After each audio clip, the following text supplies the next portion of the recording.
Lights, camera, action. Montreal's Wild Cinema Ride, 1990-1999. Welcome to the ultimate flashback. The 90s weren't just about grunge and neon. In Montreal, they were the decade of the megaplex wars. Grab your popcorn as we revisit the decade when screens got bigger, sound got louder, and the movie-going experience changed forever. 1990. Grand openings and final curtains. The year ended with a double feature of grand openings. On December 14th, famous players brought Hollywood glamour to the heart of the city with the Center Eaton 6, while Cinema's Gousso planted its flag in Terrebonne with an 8-screen French-language hub. Over in Longueuil, the Omega Cinema expanded its footprint, adding screens 3 and 4 just in time for the holidays on December 21st. Meanwhile, a transformation took place downtown as the Université Cinema rebranded as the Cinéma Quartier Latin. The end of the reel. We said goodbye to the Cinéma des Villages, the Piccadilly, and the Jean Talon in St. Leonard. 1991. Records are broken. This was the year of the giant. On May 24th, famous players expanded the Centre Laval to a massive 12 screens, officially becoming the largest cinema complex in Canada. The summer was just as hot. June 21st, the Cineplex Odeon L'Anglier, a Gousso Cineplex partnership, opened 6 French-language screens. August 30th, English-speaking audiences got a new home at the Côte de Neige 7-screen complex. December 13th, the legendary Élysée was reborn as the Festival, focusing on French art house films. December 20th, Cinema's Châteauguay opened with 5 screens and was such an instant hit that local drugstores had to hire security to manage the parking lot chaos. Unique find. Cine Enterprise opened the St. Basil Cinemas, featuring 7 screens tucked into the back of Canada's largest furniture store. Closed, the Electra and the Die. 1992. Culture and transitions. Cinema became a bit more academic this year. The National Film Board of Canada opened its doors on Saint Denis, and Concordia University's J.A. Desève Cinema began part-time screenings in the Webster Library. May 15th was a big day for the suburbs. Pointe Claire welcomed the famous Players 8, Repentigny saw the opening of the Cinema Plaza with 6 screens. In a rare team-up, Gousso, Le Clap, and Cineplex Odeon joined forces to take over the Festival, renaming it the Nouveau Élysée. Closed, the Bonaventure 1 and 2, the Fairview 1 and 2, and the Ouimetoscope 3. 1993. The Digital Revolution. The ground shook on June 11th, not just because of Jurassic Park, but because digital sound finally arrived at Cineplex Odeon.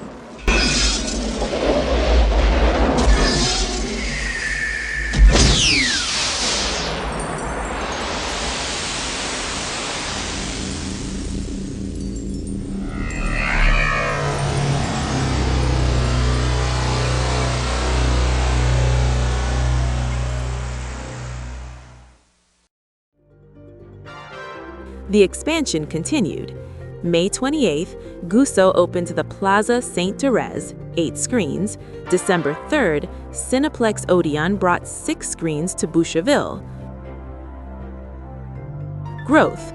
Cinema's Châteauguay added its 6th screen to keep up with demand.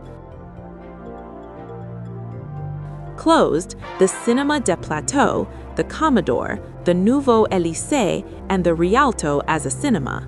The Eve also closed following a devastating fire. 1994, the battle for the suburbs. A massive year for cinema wars. The Cinémathèque Québécoise found its home on Des Maisonneuve, but the real action was in the suburbs. July 15th, Châteauguay Encore opened with 5 screens, but soon faced stiff competition when 22 new screens opened nearby in La Salle. August 20th, the Galerie Laval, 8 screens, opened via a Cineplex-Gousso partnership. October 7th, Gousso replaced the old Astra with the Le Cordaire Cinemas, 7 screens. November 18th, a wild day, Café Angrillon opened with 10 screens built by Cine Enterprise but sold to Famous Players days before opening. Simultaneously, Cine Enterprise reopened the old Astra as Cinéma Le Mirage. December 16th, the year ended with the 12-screen Place La Salle cinemas. Changing hands, Famous Players handed the keys of Cinéma du Plateau over to new operators, while the Cinéma Quartier Latin and Astra 4 closed their doors. 1995, the changing of the guard. The year started with big dreams that didn't always pan out. On October 7th, La Presse teased the arrival of the Cinéma Métropolitain 16 and the Espace Cinéma 10 at Clark and St. Catherine. Sadly, both projects vanished before the first bag of popcorn was ever popped. However, other screens were flicking to life. June 30th, the Famous Players 8 debuts in Greenfield Park with a bilingual lineup. August 18th, Cineplex Odeon brings 8 English-language screens to Cavendish Mall. November 24th, after a gutting and rebuild, the Brossard Cinemas reopened with 7 smaller screens, focusing on French-language hits.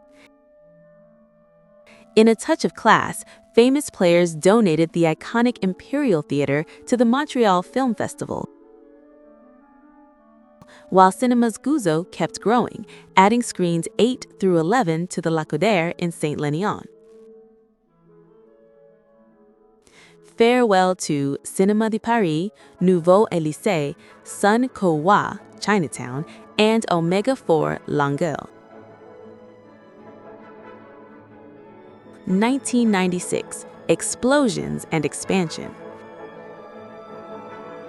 Things got heated on April 18th when the Gousso Terrebonne was bombed, causing $50,000 in damage. Proving they couldn't be stopped, they opened for business the very next day. Meanwhile, the Cinéma Métropolitain project officially stalled in July as Marché Central hit bankruptcy. The suburban boom continued. September 10th, the IMAX Les Célestes in Brossard brings 3D thrills to the South Shore. November 15th, Cineplex Odeon launches Carrefour Dorian with 8 screens. December 20th, a massive doubleheader as Plaza Delson 7 opens and Place Longueuil reopens with 5 smaller cinemas after a total gut job. Farewell to the Cremazi and Cinemas Astra 4.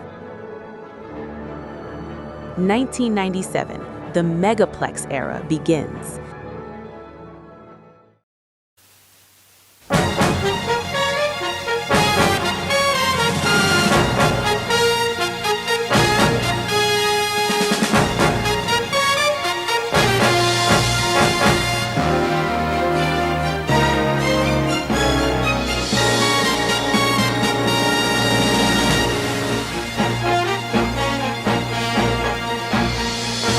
The industry shook when Cineplex Odeon and Lowe's merged to create Lowe's Cineplex Entertainment.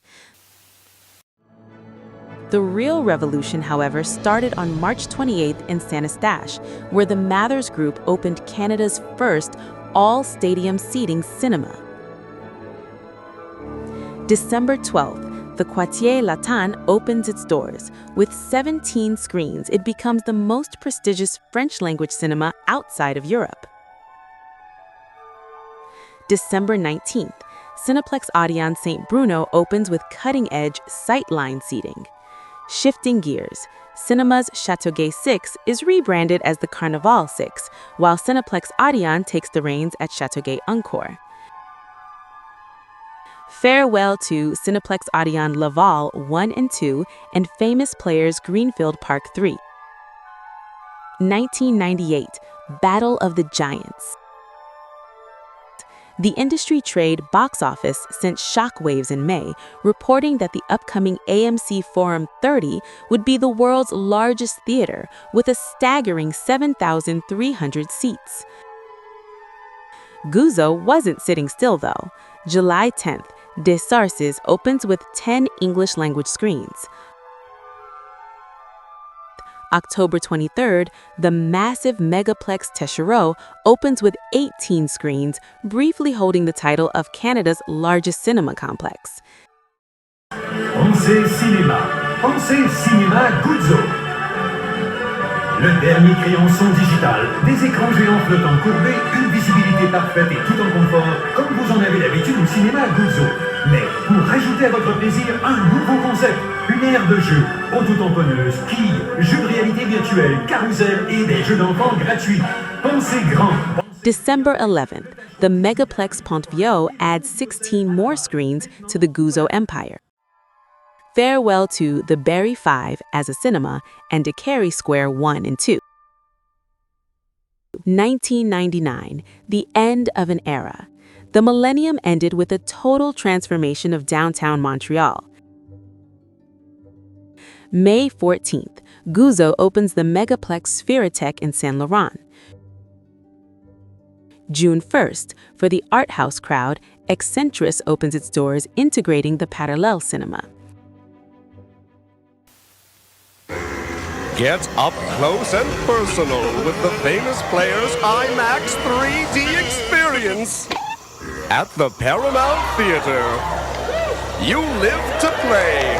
Downtown St. Catherine at Metcalfe. June 18th, the Famous Players Paramount opens its 13-screen powerhouse. It was so popular, it effectively forced the legendary Loews, Palace, Centre Etienne, and Egyptian cinemas to close their doors for good within the next 2 years. December 3rd, the Coliseo brings 12 stadium seating screens to Kirkland. The Rex Theatre in Sainte-Anne-de-Belleville reopens. The year wasn't without drama. Cineplex Odeon even threatened to pull films from 31 screens in a distribution spat with Seville Films and Guzzo. Farewell to the Loews 5.